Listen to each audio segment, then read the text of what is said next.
Another type of seedlings na naman tayo. Meron ako ditong iba't ibang klase ng Arday.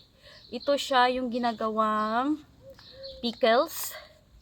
Tapos, ito naman siya yung ginasahog sa mga pagkain ba.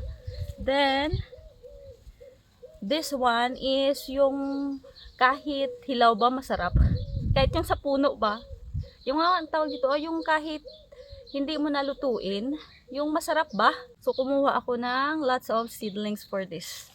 Para marami akong magawa na mga pickles. Kasi mahilig yung aking pamilya dito na kumain ng pickles. So, tanggalin natin. One by one. On this. Tanggalin natin.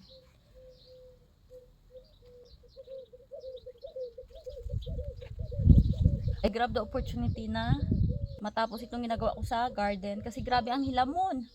Asawa ko muna yung nagbantay doon sa aming yana. So it's okay. King Margoso, sad to say, hindi talaga siya natubo. Hindi ko alam kung anong nangyari sa kanya. Wait na lang tayo next year.